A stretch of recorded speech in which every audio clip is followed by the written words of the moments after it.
வணக்கம் காய்ஸ். இன்னைக்கு நம்ம பார்க்க போகிற விஷயம் பார்த்தீங்கன்னா சில்லியாக இருக்கும். பத்தாவது அது என்னடா இந்த விஷயத்த சொல்ல மாட்டாங்களேன்னு நினைக்காதீங்க. ஏன்னா நம்ம குழந்தைங்களுக்கு வந்து ரொம்ப செல்லம் கொடுக்குறோம். குழந்தைங்களுக்கு ஒரு வேலை கொடுத்தா குழந்தை இந்த வேலை செஞ்சால் ரொம்ப ஸ்ட்ரெயின் பண்ணுறோம், குழந்தைங்க கஷ்டப்படுறாங்கன்னு நினைக்கிறோம்.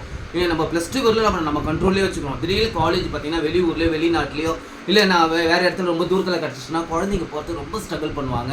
அந்த நேரத்தில் நம்ம என்ன பண்ணோம், ட்ரைன் பண்ண வேண்டியதாக இருக்கும், கூட்டு வர வேண்டியதாக இருக்கும். அதனால் குழந்தைங்களுக்கு என்ன பண்ணுங்க, அவங்களே செய்கிறதுக்கான ஒரு சுமூகமான சூழ்நிலை ஏற்படுத்தாங்க. அப்போ தான் அவங்க நிறைய விஷயங்கள் லேர்ன் பண்ணிப்பாங்க.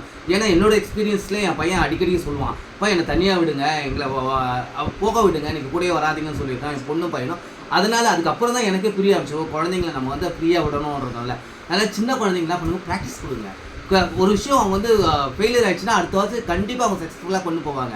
ஐயோ இந்த குழந்தை இப்படி ஆயிடுச்சுன்னு ஃபீல் பண்ணாதீங்க. அவங்க வந்து அவங்களோட ப்ராப்ளத்தை சால்வ் பண்ண குழந்தைங்களுக்கு தெரியும். ஏன்னா இப்போ இருக்கிற குழந்தைங்க ரொம்ப மெச்சூர்டு, ரொம்ப பிரில்லியன்ட்டு, ரொம்ப நாலேஜபிள் பிள்ளைங்க. அதனால் அவங்களுக்கு அந்த விஷயத்தை கற்றுத்தாங்க. தேங்க்யூ.